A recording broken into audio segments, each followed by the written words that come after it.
بسم اللہ الرحمن الرحیم۔ السلام علیکم ورحمۃ اللہ وبرکاتہ۔ اردو سٹوری چینل میں آپ کو خوش آمدید۔ امید ہے آپ سب خیر و عافیت سے ہوں گے۔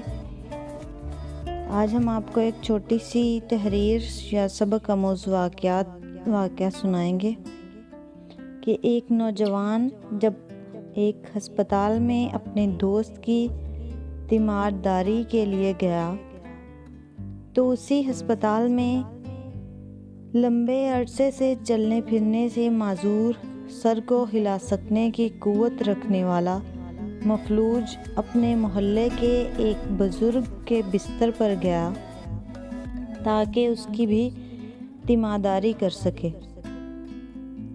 حال احوال اور خیریت پوچھنے کے بعد اس نے بزرگ سے پوچھا، بابا جی، اس معذوری اور اپاہجی میں یقیناً آپ کے دل میں کوئی خواہش تو ضرور ہوگی۔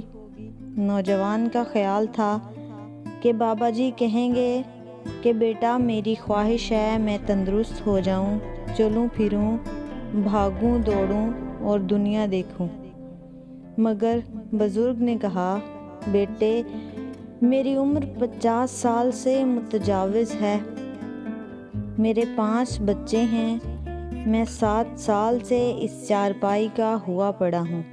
مجھے نہ ہی چلنے پھرنے کی خواہش ہے اور نہ ہی اپنے بچوں سے ملنے کی کوئی حسرت، اور نہ ہی میں لوگوں کی طرح روزمرہ کی عام زندگی گزارنا چاہتا ہوں۔ نوجوان نے حیرت سے بزرگ کی طرف دیکھا اور پوچھا، تو پھر کیا چاہتے ہیں؟ بزرگ نے بھرائی ہوئی آواز میں کہا، بس میں اس ماتھے کو زمین پر ٹکانا چاہتا ہوں۔ میری اتنی سی خواہش ہے کہ اس رب کو ویسے ہی سجدہ کروں جیسے دوسرے لوگ کرتے ہیں، اس کے سامنے اپنے سر کو جھکاؤں، نعمتوں میں گرے، خوشیوں میں مگن، بیماریوں، زخموں اور دوائیوں سے محفوظ، پھر بھی ایسی ناشکری کہ رب کے حضور سر جھکانے کی فرصت نہ ہو۔ اللہ تعالیٰ مجھے صحت تندرستی دے اور میں اپنے رب کے سامنے اپنے سر کو جھکاؤں اور اس کے آگے سجدہ ریز ہوں۔ ہم اتنا ظالم تو نہیں بنے کہ اپنے رب کے سامنے سر کو بھی نہ جھکائیں اور اسے معافی بھی نہ مانگیں۔ اللہ پاک ہماری کوتاہیوں کو معاف فرما دے اور نیکی کی توفیق اور سیدھے رستے پر چلنے کی ہدایت دے، آمین۔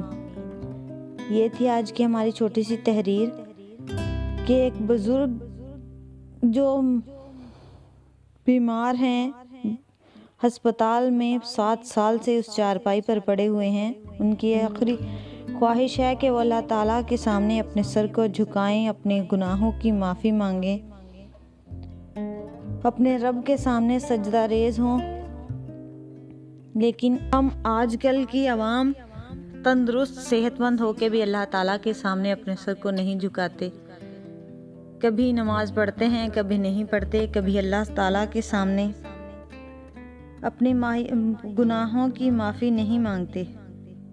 اللہ تعالیٰ ہم سب کو معاف فرمائے، نیکی کی توفیق دے اور سیدھے رستے پر چلنے کی ہدایت دے، آمین۔ امید ہے آپ کو آج کی ہماری یہ ویڈیو پسند آئے گی۔ اگر آپ ہمارے چینل پر نیو ہیں تو ہمارے چینل کو سبسکرائب کریں اور ساتھ ہی بیل آئیکن کے بٹن کو ضرور دبائیں تاکہ آئندہ آنے والی ویڈیو آپ تک بروقت پہنچ سکے۔ نیکسٹ ویڈیو تک کے لیے ہمیں اجازت دیں۔ اپنا خیال رکھیں اور اپنے ساتھ جڑے لوگوں کا بھی خیال رکھیں۔ اللہ حافظ۔